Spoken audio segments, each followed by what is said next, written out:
Em sembla que la llista Europa Ecologia és la més bé posicionada, que té tota la capacitat per contribuir a desenvolupar l'euroregió i les accions transfrontereres.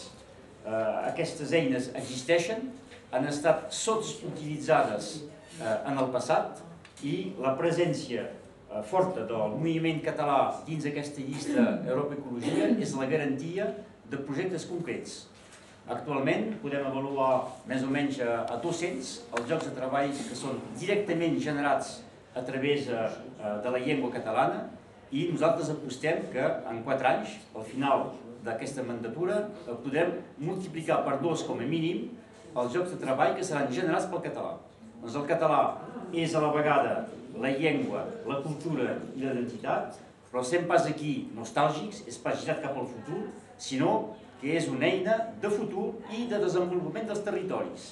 Em sembla que a nivell del turisme tenim una carta a jugar i tenim de ser presents a Catalunya, reobrint la Casa de la Llengua del Rosselló que ha estat tancada per l'antic president i que tenim de mobilitzar totes les energies a dintre d'aquesta euroregió, que té moltes facilitats actualment i que són utilitzats. El turisme, mobilitzar fons europeus per desenvolupar projectes de cooperació transfronterers a nivell del turisme, a nivell del patrimoni, a nivell dels intercanvis universitaris, per crear riquesa en aquests territoris.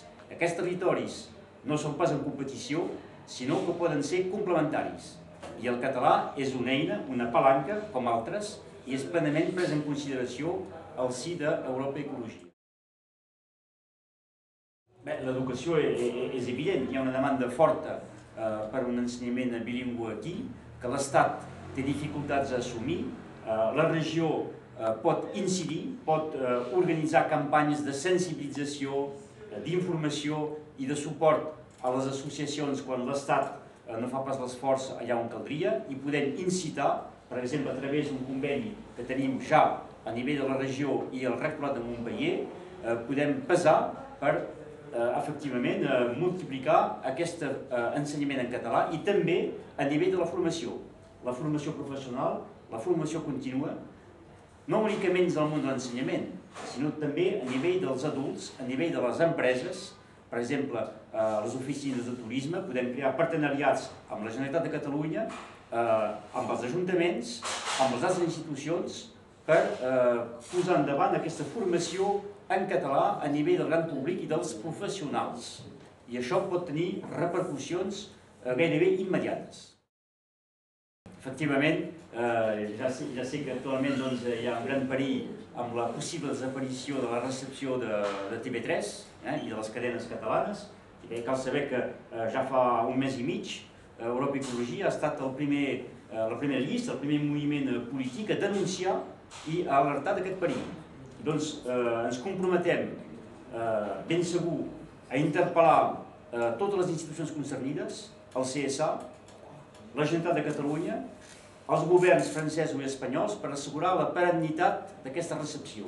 I si al final no hi hagués cap altre resultat possible, la regió tindria de prendre les seves responsabilitats amb una acció directa per finançar a través d'associacions, per exemple, si ho pot ser ella mateixa, la recepció instal·lant els canals de recepció i les eines que cal per poder assegurar aquesta continuïtat de les cadenes catalanes, perquè també això forma part d'una directiva europea de facilitar la comunicació transfronterera.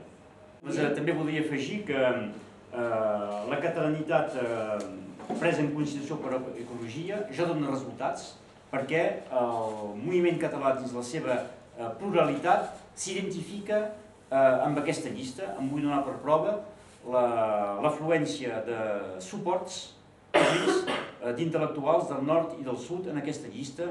Donaré 2 o 3 exemples. En Pere Verdaguer, escriptor, membre de l'Institut d'Estudis Catalans, Adriana Caselles, que és la gran defensora de les alberes i dels aspres, que va ser la primera ecologista a Catalunya Nord ja als anys 70, i finalment l'emblemàtic cantant dels catalans, Lluís Llach, que se reconeix plenament dins les posicions d'Europa Ecologia i que donen suport en aquesta llista. Gràcies.